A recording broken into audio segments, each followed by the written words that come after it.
Welcome everyone to today's webinar. I'm Andrew McKellar, the CEO of the Australian Chamber of Commerce and Industry. And before we get underway, I do want to acknowledge, of course, the traditional custodians of the land wherever you may be in Australia today. I'm in Canberra, so that's the Ngunnawal people, and we acknowledge their ongoing connection with country, culture, and community.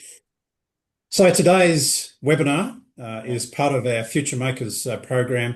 It's a program that we are very proud of and which is focused on increasing the opportunities for women to start, own and operate their own business. Today's webinar is about the foundations for business success, getting those basic building blocks of business strategy and structure right. It's about practical steps and good advice. Of course, throughout the webinar, please make the most of the opportunity to ask questions of the experts. But without further delay, I'm delighted to introduce the moderator for today's webinar, my friend and colleague, Heidi Cooper, the CEO of Business Chamber Queensland. Heidi, it's over to you. Thank you so much, Andrew, and hello and welcome. It is so wonderful to be here today hosting our first of the Future Makers webinar series. Thank you so much to Andrew and the ACCI team. As a chamber network, our commitment to women in business is very strong and very long. The chambers have existed for a very long time, our chamber alone for 158 years.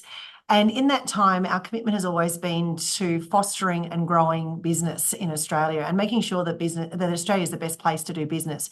And what we know through the work that we've been doing, the Future Makers, is it's absolutely essential to be providing women with more opportunities to own, set up, grow their own businesses. Future Makers has been a shining example of that, and we had our first inaugural summit last year where we had a room full of women business leaders, business owners, business founders, all who were coming together to learn from each other, to understand more about running and owning your own business, but also about looking at ways to ensure that you set yourself up well and that you can continue to be an outstanding business in the way that you want to grow your business.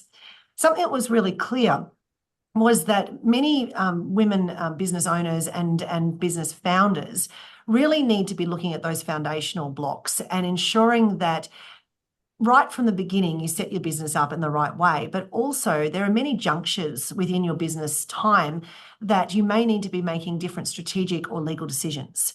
We're very fortunate here to have some experts with us today who are going to work through some of those questions and themes that we've seen that women, and particularly women founders, have when they're establishing their business. But before I get started with that, and I'll introduce our panelists shortly, there are just a couple of important housekeeping things up front that I'd like to run through with you. Firstly, this is a recorded session, so it means there's an opportunity for you to go back, to listen, to hear more, and to also share with your colleagues who may be considering similar business ventures themselves. But it is really important to note that this session is for general information only. So what that means is if you're looking for something specific for your business, it's really important that you do seek out that advice yourself. Today's session is going to be an excellent understanding of the foundational information that you need, but it is really important if you have any specific business questions that you seek that advice. Also, if you'd like to use live captions, you can turn those on by clicking the CC or show captions option on the Zoom screen. And importantly and excitingly, there will be an option for you to be able to ask questions at the end of this session. So please make sure you do have a think about what it is that you're wanting to know more about. It might come from questions that I ask of the panelists, or it might be something that you've been thinking about yourself. There's an opportunity for you to add your questions, and we'll be making sure that there is time at the end of this session to work through those. So it is now my pleasure to introduce our expert speakers for today. Joining us first is Jenny Stillwell, a strategy consultant and advisor who works closely with business owners to help them build strong, sustainable foundations for growth. Jenny brings a very practical, strategic lens to the challenge of setting up and positioning a business for long-term success and recognition. So welcome, Jenny. Thank you very much for joining us today and sharing your expertise. Thanks, Heidi. We are also joined by Kirsty Evans, owner and director of Cheney Southers Lawyers. Kirsty specialises in supporting businesses to protect what they're building from a legal structure through to risk management. She has a deep understanding of the legal considerations that are critical as businesses grow and evolve. I had the pleasure of seeing Kirsty at the Business Summit last week, and I know that so many people really valued your frank and really thoughtful advice. So thank you for joining us, Kirsty. Thank you. So collectively, Jenny and Kirsty bring really valuable contributions and perspectives. And today's session, we're going to explore the strategy and legal foundations and how to work hand in hand to support business success. One of the things that we know is getting it right from the beginning is so important. And today's session will be looking at all of those different areas and ensuring that anybody who is working to set up their own business or to grow their business is doing it in a way that is not only fit for now, but it's sustainable into the future as well. So I might get started. Now, where I wanted to start off, Kirsty and Jenny, is really looking at what it means to be a business owner and that role and that credibility piece. Now, we hear a lot from businesses, and in fact, ACCI did a report recently about women in business. We hear a lot from female founders and female owners that confidence is a massive part of what they deal with, and having that credibility and really stepping into that role as a business owner. So Jenny, I might start with you first from a strategy perspective. You work closely with women as they refine how they see themselves within their business. How does the way that a person defines their role have an impact on the business overall? Such an interesting question, because I think in my experience, it depends why the person starts the business. If it's a case of, they've been in corporate or they've worked with an organisation and something changes and they think, well, I'll start a business, as opposed to the person who's passionate about building a brand and is very intentional about their business, they're quite different. And I think it evolves over time. It's such a learning process starting a business. So initially, most people who do start a business, they don't know what they don't know. They don't have the confidence. They're not quite sure what to do first or how to get things done. And so they don't quite feel that they're really a business owner because they don't quite know what they're doing. But I think over time, you get some more clients and you start to build your business and you start to kind of get your head around how things are meant to work, and you have to make some serious decisions that might involve investment or impact cash flow. And I think once you start to make those decisions and you realise that you are actually building something, that confidence naturally grows, and then over time they make that mindset shift from, well, it's just me, to no, I'm building a business here. Yeah. But it does take time. And definitely even that piece around, the buck stops with me, right? Particularly if you've come out of maybe more of a corporate or structured environment where you've got a lot of different layers or different people who are involved. Owning your own business or running your own business is very much the buck stops with you. Can I just ask you the flip side of that? Have you also seen examples where maybe people go in too confident and they don't necessarily think about setting up some of those important pieces that you were just discussing? That is a really excellent question. And yes, I have.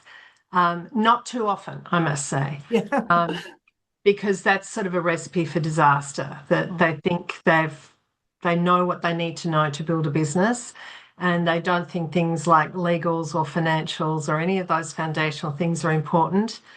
And you can see what's going to happen and how it's going to end up. So I think if you're embarking on something new like starting a business, learn, take advice, and put those things in place, and recognise that you don't know the things that you will need to know, and they will come.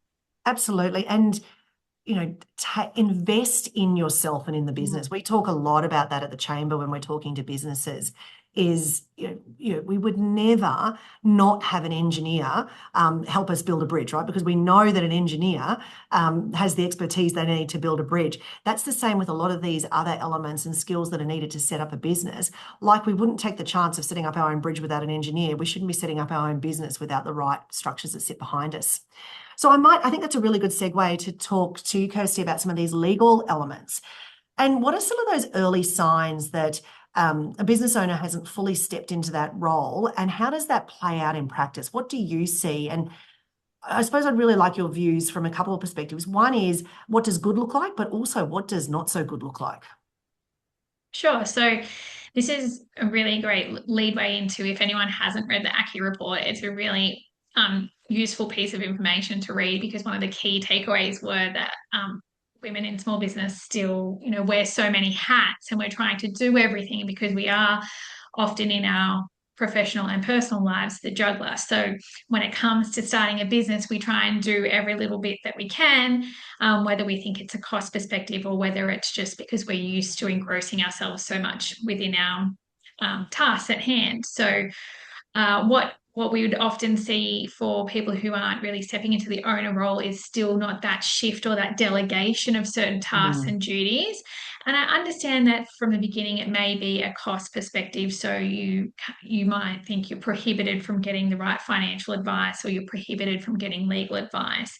But right now, in today's age, there are so many avenues and paths available for you that are, quite practical and quite hands-on in terms of what you can receive. So really urge people to reach out and get those type of advice, whether it's through Future Makers or their products that they are able to provide. But yeah, not clearly defining what your role is as an owner is kind of step one to problems down the track. So I encourage my clients who are starting new small businesses to write out a position description of what they would see or what they would like to see for themselves in the business.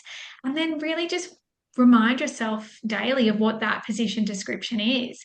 And if you don't have the skills to fulfill that role, that's okay. We're meant to use our, business village of advisors and accountants and lawyers, and let them do those tasks and guide you on your way so you can focus on your business and growing it the best that you can. And then if we look at where that leads to, it's really, we then talk to our clients about whether they should be looking at particular structures or whether they should be putting those foundational documents in place if they're going into business with other people, like your shareholders agreements and partnership agreements. So yeah, we the early signs are looking at whether you are staying on task with your position description, and then how your business is going to run and what model you're going to use. It's really interesting thought to think about setting up a position description for yourself as the leader of a business, but a really interesting discipline as well, because if you can articulate what it is that you're wanting to achieve in your role and what you need to be achieving in your role, it does really help you to set up those foundational pieces, particularly up front.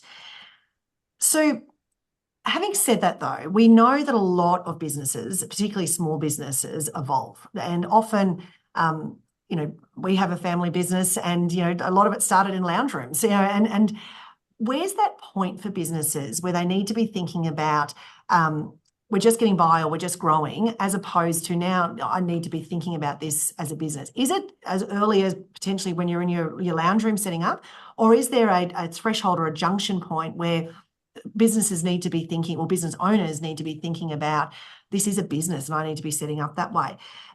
Jenny, for you first, there is this idea around, well, we're just kind of figuring it out and we're evolving. And, and Kirsty, you even touched on the point that sometimes just even that idea of having to expend that money up front doesn't feel right when you don't know if the business is going to work. Jenny, can you give me an idea from your experience about what tends to be that juncture point for businesses, and what happens if you don't find that right moment where you need to be thinking of yourself as a business and setting yourself up in the right way? I think this is sort of where the strategy part starts, whether people realise it or not, because if you're just moving forward on an ad hoc basis, not with great intention, you can end up getting the wrong clients. You can end up creating the wrong offers. You don't really know how to price your products or services, and then, that can be disastrous if it doesn't look after the business and the overheads that you've got.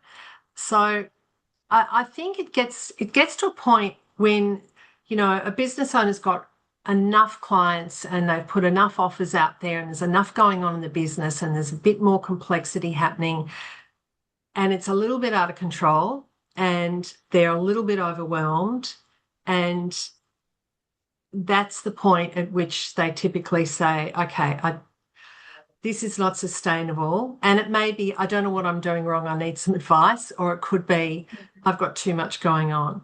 So I think that's where they really need to start looking at, well, who are the ideal clients? You know, we're talking about foundations. These are the foundations.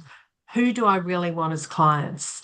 You know, what am I offering? What is our core offering? You know, what is our pricing? We don't want to have commodity. What is it that we do really well and differently? You know, how do we put that in all our messaging? So I think unless they start to take that more strategic focus on what they're building and start to shape it, a bit like a sculpture, just start to carve the things off that you don't want and that the things that aren't working until you go, that's what my business is. That's who we want to work with. That's what we're going to be focused on offering. This is what we do well. This is our positioning in the market. Because without those foundations in place, you're just like anybody else and you're not going to be able to move forward in a way that's fulfilling for you and have your own business. You know, you want to create a better life and be fulfilled. So I think it's when that level of complexity gets into the business that you need to start thinking, all right, I've got to streamline this a little bit. We've got to focus a little bit more on what we're doing. So I think that's really good advice. Kirsty, in a moment, I'm going to ask you about what those foundational blocks are and where you see, very common gaps. But before I do, Jenny, I just want to explore that a little bit more, because the reality is that when, many people set up a business, they are entrepreneurs. You know, they've come up with a great idea, or a great product, or they've seen a gap in the market, and we need that, right? That's what builds exciting businesses. It's growth, it's wealth in the private sector. Thinking about everything you've said about the structures and the strategy, how do businesses, and particularly entrepreneurial business owners, how do they build in that flexibility into a strategy to allow that organic growth or to allow for opportunities that might evolve? That's a really good question. I think in the early days, it's more about doing things because we can.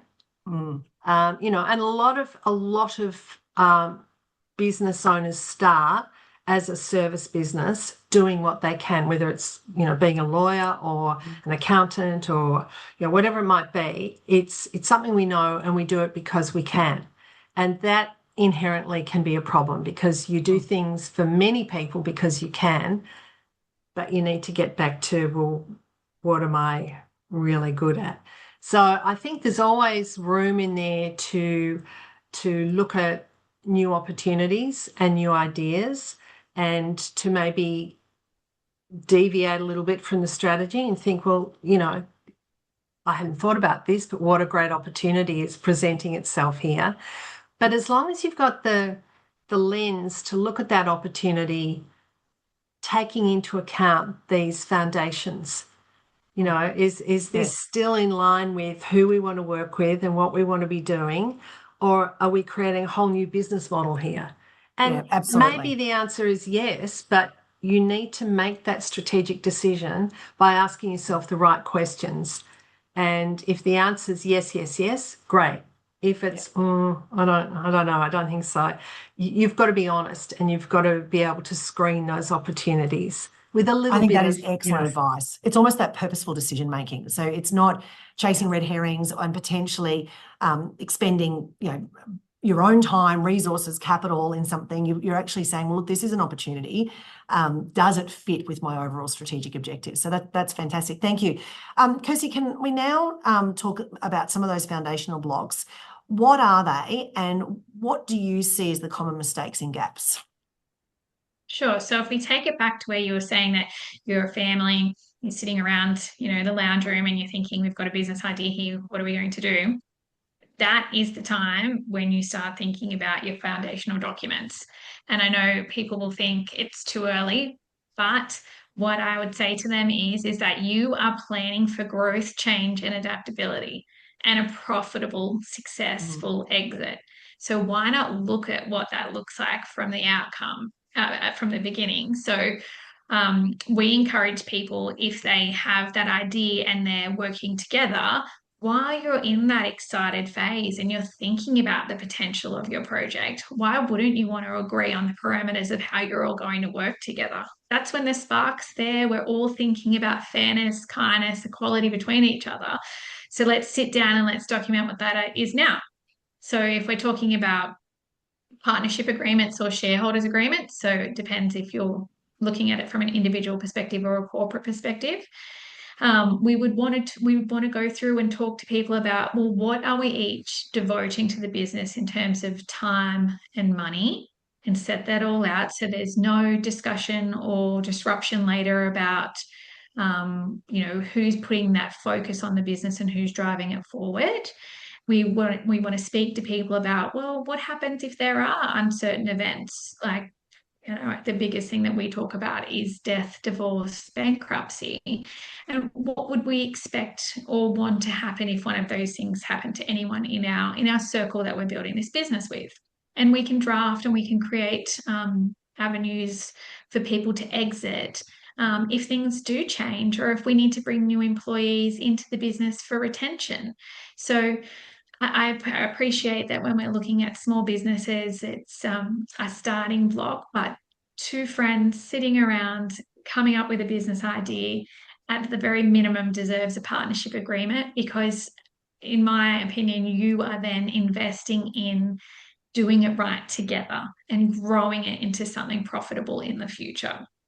Where we mostly see things unravel are if we get to a stage where two people have been working well together, potentially someone's still, fully employed because we're trying to get things off the ground. So we need that substitute income. It then may turn that one person's doing more in the partnership than the other. How is that workload allocated? Is it allocated differently in terms of remuneration? And we get to a stage where things have got too far that people then struggle to have those conversations. And then at this stage, you've got something that's working well, but potentially you're clouded in how you're seeing the arrangement. So we just always like to bring it back at the beginning. Let's sit down, let's have those honest, frank discussions about where we see this going and what we're willing to invest. And then, because I am a lawyer and I'm a transactional lawyer who likes documents, we write it all down. It's such an important piece that you've raised here, Kirsty, because it's very easy, like any relationship, whether it's a business relationship or any other form of relationship, to get caught up in the moment and the excitement, and not necessarily think about what that means going forward. I am also an old lawyer by training, and I think I disappoint a lot of entrepreneurs, and I'm like, but how's this going to end? They're like, it's not going to end. It's going to be amazing. I'm like, well, but can we just think about what that looks like? And sometimes it's hard to do that, particularly when the momentum is sitting there. But there's so many things to think about. And obviously you've named a few of them. But another thing that we talk a lot to our businesses about is, how do you protect that initial, your own business, bring in partners, but potentially have the legal structures that mean, if some of those things you spoke about means that your initial business is still yours, you may have some shareholders, or you may set up different entities that others buy into, but ensuring that you are still in a position that if something does go bad, or if you do get to a situation where you potentially can't work with a partner for whatever reason, you can still maintain your business and ultimately your income going forward. It is a really nice segue to something I did want to ask you about, though. There is always that tension between the excitement of the growth and the entrepreneurial piece. With that, now I've got to go and write a partnership agreement. And sometimes, it can be a little bit tense writing a partnership agreement. It's kind of like asking someone for a prenup. Like, it feels like a hard conversation to have. Where is that balance? And I know that you touched on that a little bit, Kirsty, but could you give some really practical advice about how to engage in that conversation? If you are setting up a business, or you're bringing on a partner or an investor, how do you go about having that conversation? What's some of the language you can use so it's not difficult and awkward? Absolutely. So these are nice segues that we like to use for businesses who are either establishing, or they've got to the point where they think, oh goodness, we need to get this going. So if you're thinking about setting a meeting, I always like to use the start of a month or a financial cycle, whether it be BAS or financial year. Like, let's review our business. Let's look at this strategy moving forward. Let's look at our compliance. So they're kind of good ways to bring it in line with business cycles, I would. That's when I kind of bring these meetings up. And then I encourage my clients to go into conversations around, shareholders agreements, partnership agreements, documenting things. And like you said, with the how is this going to end piece, I like to craft it in terms of how are we going to grow this into something profitable that one day we can sell. Because the dream is to have a business that you can then package up and sell off to investors. We don't want the life cycle of the business to end. We want to exit at a time when it's profitable and it's still got, something for someone else to come in and give to your business baby or whatever you like to call it. So I always think of, we are business planning, we're looking at things in ages and stages in terms of ourselves and our people within the business. So it's that positive language of what are we doing together next? How are we going to handle uncertain situations? What if we need to change? What if we find a really good employee who we really want to retain, because we know that retention is a really hard thing, especially where I am in the regions. And so part of that is often giving up part of our businesses to make sure that these people feel secured moving forward. So I try to use that positive language about growth, inclusivity, and making people understand that when we're documenting and we're planning for things, we're actually planning for change. We're not planning for disaster. That's really good advice. Thank you. And Jenny, I'm going to ask you the flip side of that question about that tension that sits sometimes between sort of the legal foundational side of things as opposed to that entrepreneurial strategic side. I've seen the opposite, right? I've seen when businesses are completely paralyzed, when business owners can't move forward because they are so consumed with seeing the risk or the problems or the difficulties of how to move forward. Where's the balance, right? And what happens if you over prioritize one or the other? Well, I think it does depend on the individual. There are some people I have worked with who don't think agreements and contracts and things are important. I do. And, I have seen businesses go like completely pear-shaped because they refuse is a strong word, but they resisted the idea of putting in place a shareholder agreement. And it was like watching a train wreck. You knew it was going to happen and everything was great. No, we don't need a shareholder agreement. And it's an insurance policy because, as Kirsty said, we have to sort of look at different scenarios and what might happen. So I think just getting people to think about how that is also an important pillar. That's the protection pillar of your business, whether it's IP, whether it's shareholdings, it's, asset ownership, whatever it is. If you're serious about growing a business, you have to be serious about those things. You've got to be serious about the protection aspect of what you're doing. And, it does depend upon the individual, but I think that openness to it does come with experience. The more you learn, the more you know about the flip side of what could go pear-shaped. And I think, as your business matures and your maturity as a business owner expands, then, those things are gradually put in place. But in the beginning, I think when everything is good and exciting and fresh and entrepreneurial, it's more about the marketing and the bright, shiny things. And it's not about the serious stuff like legals and financials, but they are really strong parts of foundation. So, I would say to anyone serious about building their business to also consider those aspects as well, alongside all the shiny entrepreneurial, exciting things.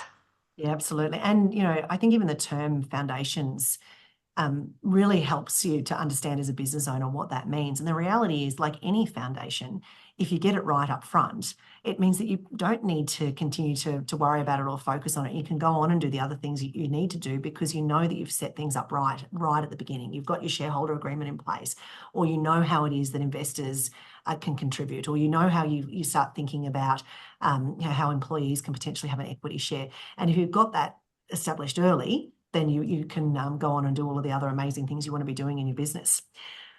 Which is a nice segue to the next question that I wanted to ask, which is, we've talked a little bit about, what you need to be doing internally to be setting up your business from a foundational perspective. What does that need to look like externally from a credibility perspective?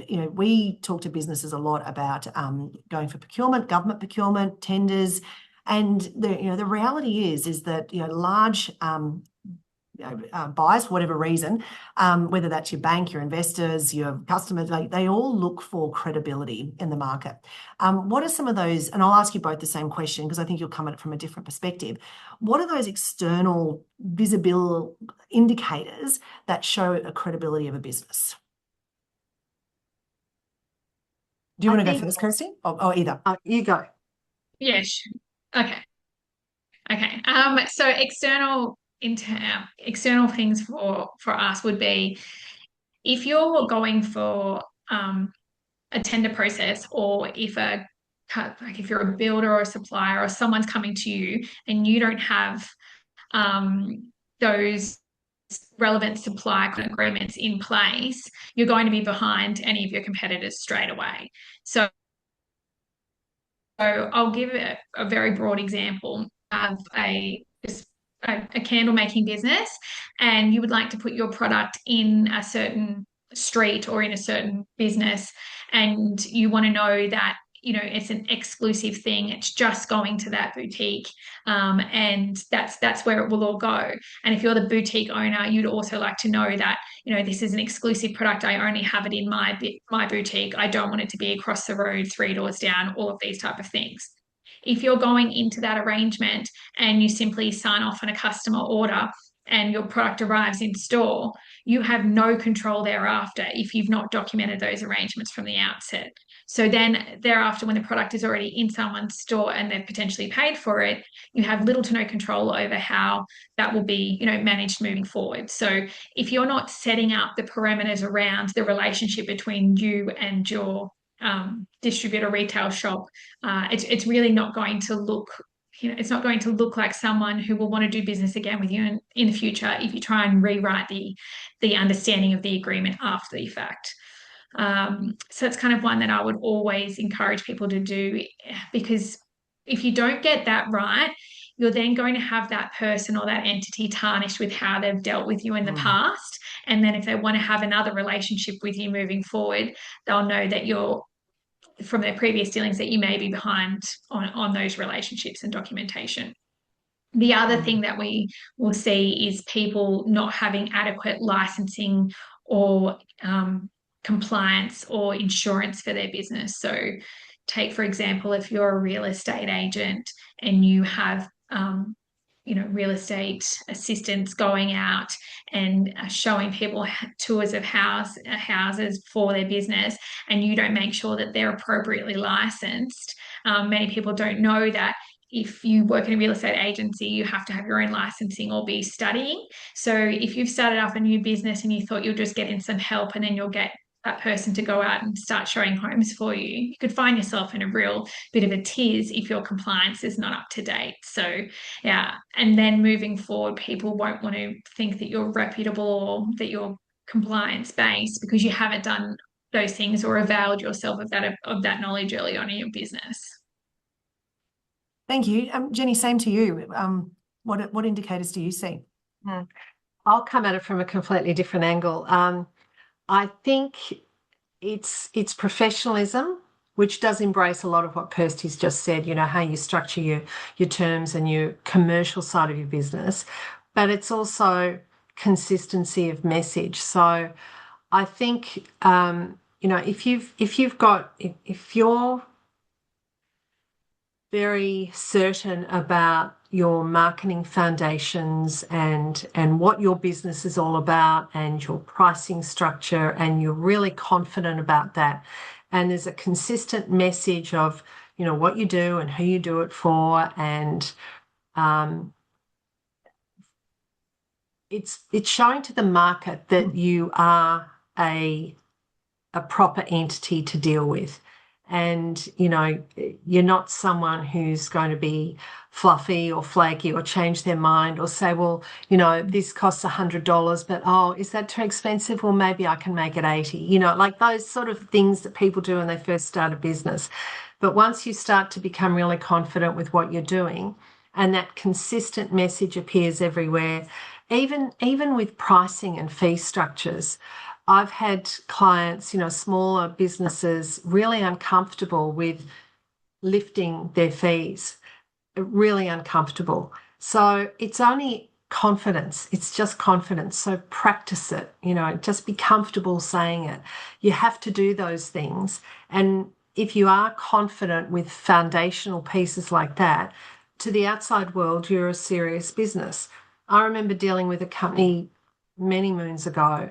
My first business was a marketing consultancy, and I think they're a market research firm, and we were going to do a project together, and she said, oh, I thought you were a much bigger company.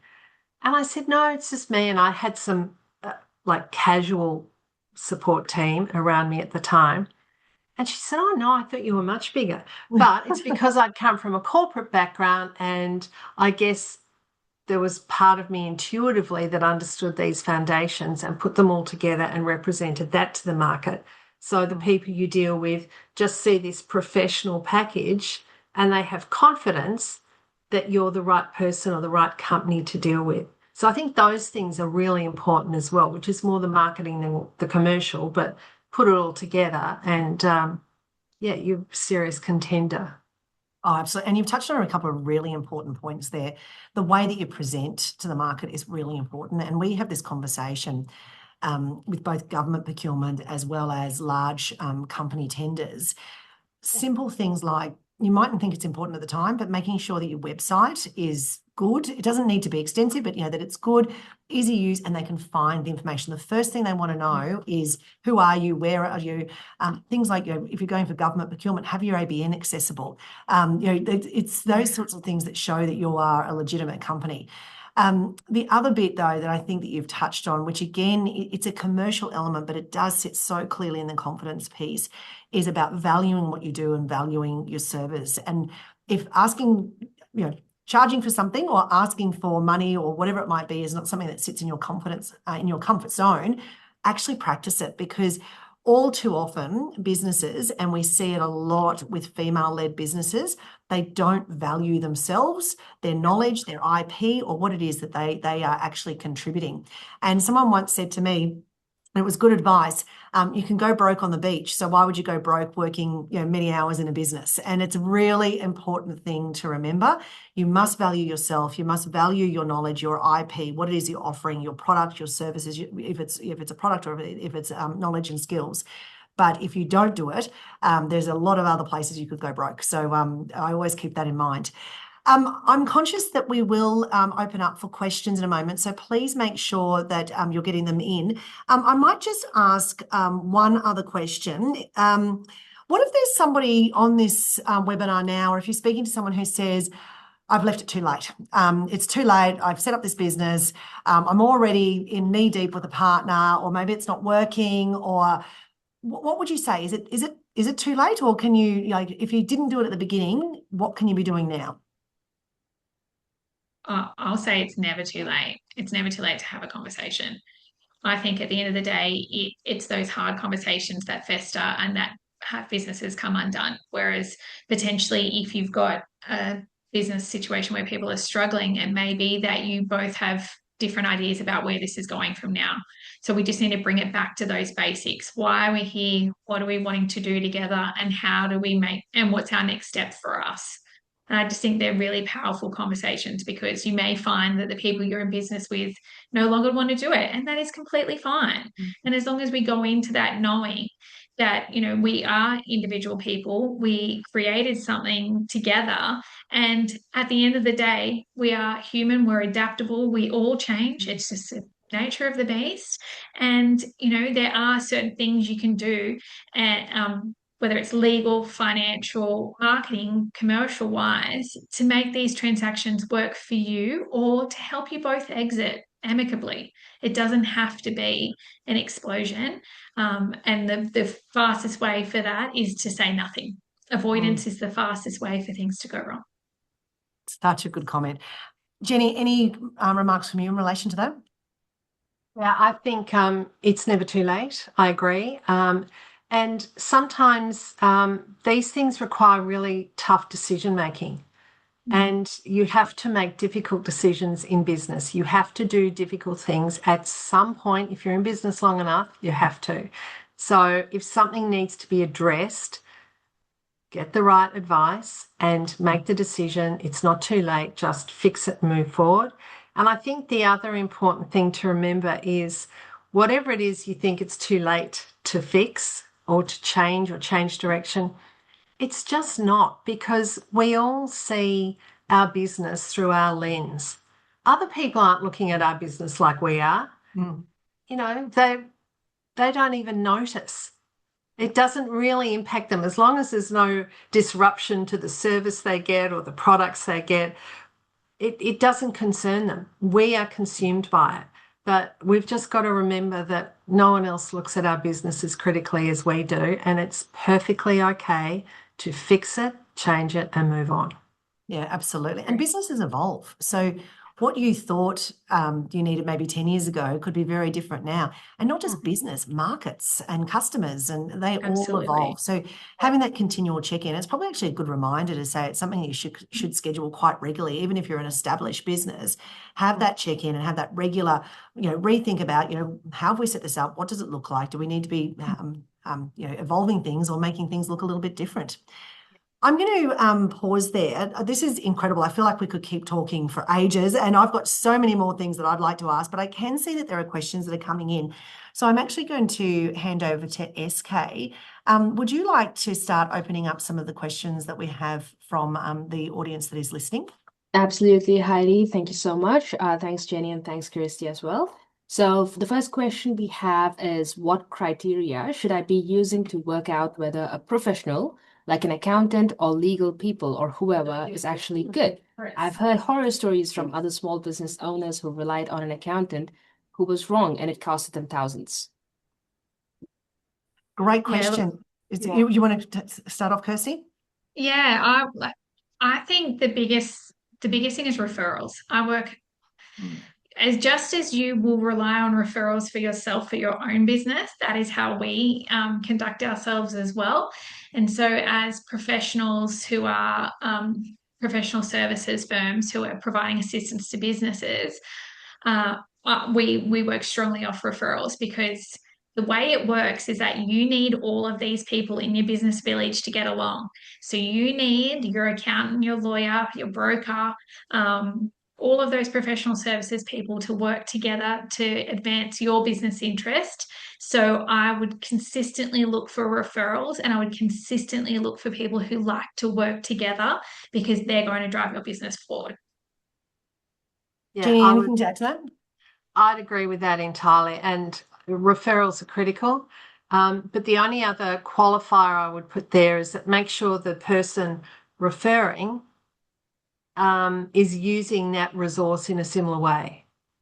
So if there's someone who, they're a much bigger company with completely different commercial issues and they're using a different kind of law firm, you might go, well, that's a little bit big for me for now. So just temper the referral, but I agree entirely. Referrals from people you trust. The other thing that I would add to it, and I completely agree around referrals, but this is where belonging to your chamber, your state chamber, is a hugely advantageous thing to do. We have a network here in Queensland of over 50,000 businesses, and we do regular events, business matching, networking. There's an opportunity there for you to grow your village, as Kirsty said, to get referrals, but to also see what other businesses are doing and how they're utilising professionals to grow their own business. We see peer-to-peer learning and growth as one of the most valuable things that any business owner can have. And the chambers in each of your states and territories, they provide an extraordinary opportunity for you to be able to do that, as well as a lot of support programs and coaching opportunities that exist within the chamber as well. So add joining your state chamber to your list of things to do to help you grow your business. SK, another question?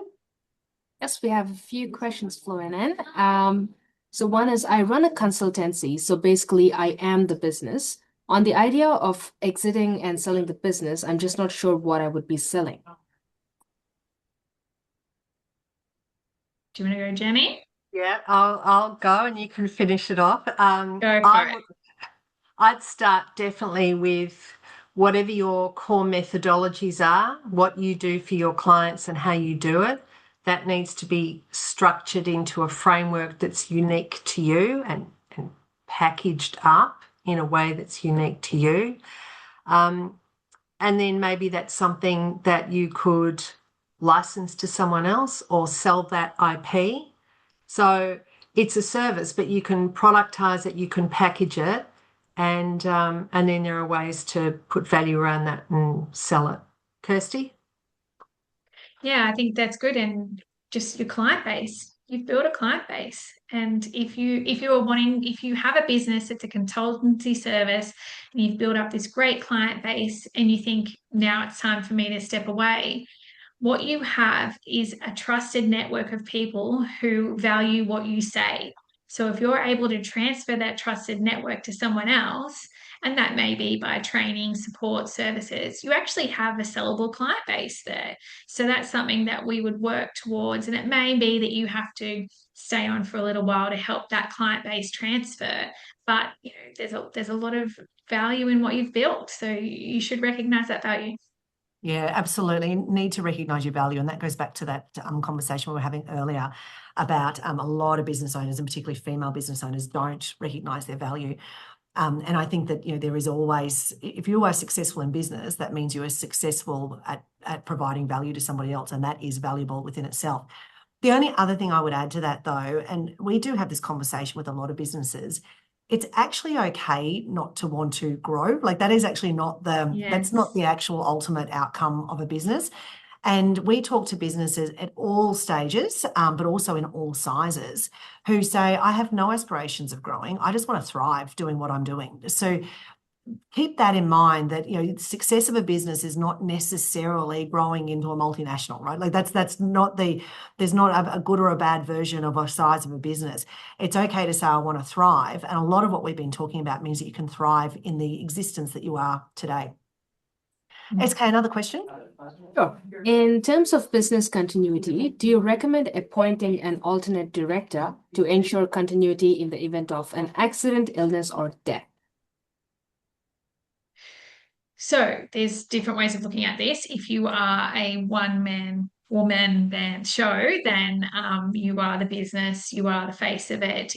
If you suffered what we call a TPD event, so total permanent disability or death or bankruptcy, and you had to step out of that role, you need to ask yourself a couple of questions. Do I want my business to continue on? Or do I want my business to be sold? Or do I want my business to be discontinued? If you are a company, I would suggest that you have what we call a company power of attorney. And what that means is that if you are no longer able to make decisions by yourself as a director, that someone else can step in that role during your period of incapacity or while you're unable to carry out the role. You can set clear parameters around in that company power of attorney what that person is to do. And it may be that it is to wind up the business and sell it. And that just allows that someone to be able to conduct business on your behalf while you're unable to. If you are an individual, then you should look at your own personal power of attorneys and how that can look. But it all comes around that estate succession piece as to what you'd like your business to do in the event that there was an unfortunate event, or that you just no longer were unable to give fulsome instructions and capacity for your business. And I think it's also, I mean, you use the word succession. Something that I would always add to that conversation is actually thinking about what does it look like if you want to move out of the business. Now, it might be selling, as we talked about before. It might be bringing in an employee who has like an equity share. It might be, you know, we have multi-generational businesses within our membership here as well. But one of the things that we see a lot of is businesses that haven't necessarily thought about that succession planning and thought about it early enough to be able to ensure that, you know, the business can continue, but you may not necessarily be in that lead position anymore. SK, any other questions? Yes, we do. So my husband and I bought a nursery about a year ago, and we are getting smashed by bad weather events. Turns out insurance won't cover shade cloth because it doesn't count as infrastructure. Just seems like a completely unsustainable industry, not just our business. Is there any way we can protect ourselves other than insurance? I can jump in on this as well. Yeah, you do, and then I'm more than happy to share. Yeah, so insurance. We could have a whole nother session on insurance. If you are setting out for a business and you have a specific business purpose, you should be speaking to an appropriately qualified broker who knows your business and has dealt with similar businesses before. Because when you take out a policy of insurance, they should be aware of what you're doing at your premises and what you need insured in order to continue to thrive. So policy of insurance is only as good as what you put into it.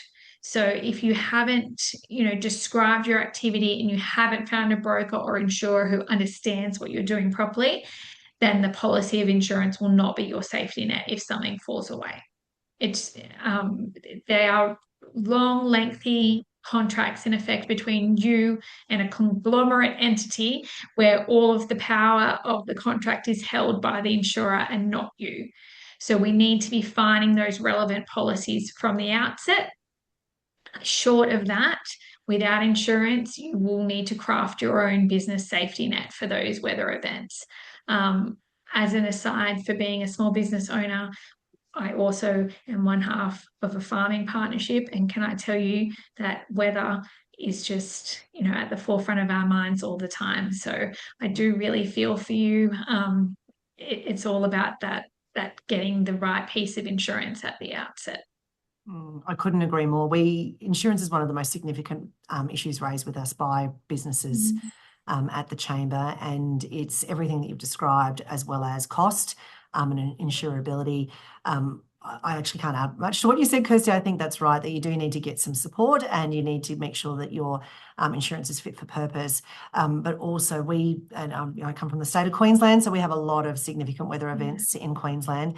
And we hear lots of awful stories about being underinsured, but also being overinsured as well, and just not having a policy that's fit for purpose. So I think probably the best way to sort of round out this question is to say to get some advice that's specific to your business so that you can then see what options are available to you.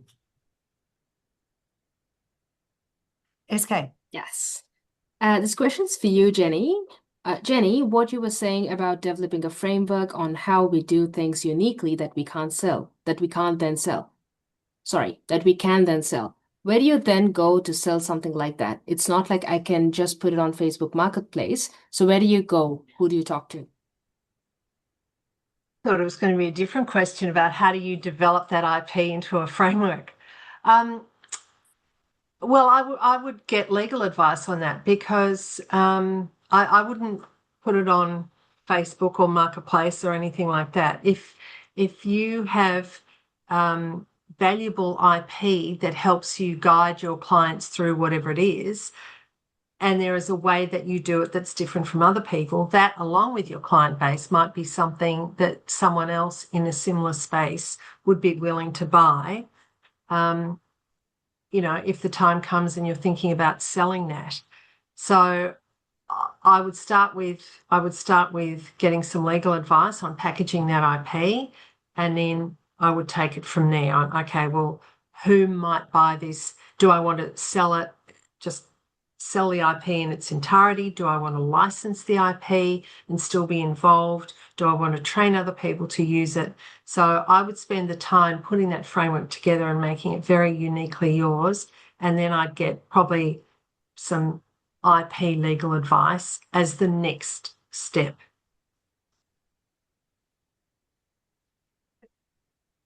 Kirsty, is there anything that you'd like to add to that at all? Just going back to the question about where do I find the right people for IP legal advice? IP legal advice is specialised legal advice. It is a distinct area of law, and I know myself, when we have IP matters come through our firm, we have a great referral network of where we send that to, and we send it to a lawyer that we have a really good relationship with, and that is her sole business. So when you are looking for IP, you're looking for credentials, and you're looking for someone who practices in that area of law solely, in my opinion. And there is also, depending on the type of business that you have, there are business brokers. There are ways and mechanisms to actually, put your business on the market. It's definitely not Facebook. So try to be using, a more of a tried and tested way of putting your business on the market. But there are mechanisms to do that. There are also formulas around how businesses get valued within certain industries as well. So getting, again, that advice specifically from a business broker would be valuable. Okay, next one. Next question is, as small business owners, how do you stay on top of your own compliance requirements? Because to be honest, I'm finding it so hard and things keep changing all the time. So I might start off with that, because this is the hardest thing for small businesses. And one thing that I can assure you of is that the Chamber network across Australia is working so hard on this. It's a really challenging environment for businesses, and we've seen a compounding impact with regular changes. So in each of your respective states and territories, and also at a national level as well, we've been advocating to really try to streamline and to reduce red tape, and to also look at concessions for small businesses as well, because we see this as a major handbrake on business growth and business opportunity.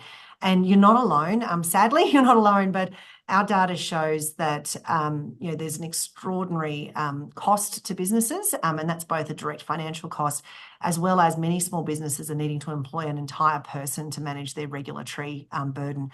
It's not sustainable, and it's not okay. And as your chamber business representatives, we are working at a macro level to try and deal with that with government and to get improvements. We have had some commitments that things will improve, because it is obviously, there's a compliance issue, there's time, there's resources, but it's also a productivity problem. When you're spending time on managing your compliance issues, you're not generating growth or revenue. So that's at a macro level. And then I might hand over and just see if Kirsty and Jenny have got any practical examples that they can use as business leaders. Well, I think it's not a solution, but just off the back of what you said, Heidi, I think it is all-consuming, and getting some support to help with that. Because you can't do all the managing and then all the delivering, depending upon what the business model is. So, I think that would be one key area, just to get some support in, and until things change. Otherwise, you'll be immersed in compliance rather than entrepreneurship. Just structurally for us, we are a small business, and we have, as Jenny was just saying, you have a role in managing a business, and then you have a role as acting in that business to be able to provide legal advice for us. So the way that we manage compliance, which is obviously so strict for the legal profession, is that we do use a lot of our network. So obviously as part of our profession, we're a part of the Law Society of New South Wales. And so we would look back at their free CPDs, free advice. We call them, we reach out to them a lot. And I think in a lot of industry today, there will be an associated adjunct like that people can reach out to receive advice for their business. And then within our business, we have those position descriptions for each of the directors, and we spread the compliance in terms of operations, marketing, finance. So if I am finance in my business. So my compliance needs for finance turns to I deal with compliance for finance in our business. Someone else deals with organizational management, someone else with marketing. So we need, because we have the luxury of having three of us, we break up those roles so we're able to do part of the management and part of the business. That's a really great suggestion, to share the load wherever you can. The other really important piece is, Kirsty, you commented about industry-based associations. I would encourage anybody on this call to join your state or territory chamber, because we do provide a lot of that support, both with information. But the other thing to think about is one of the most significant compliance burdens that any business has, regardless of size, but particularly for small business, is in relation to HR and managing HR.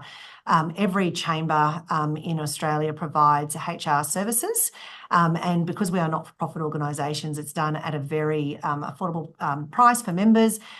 You get access to hotlines, you can get help with your contracts, you can get help with your PDs.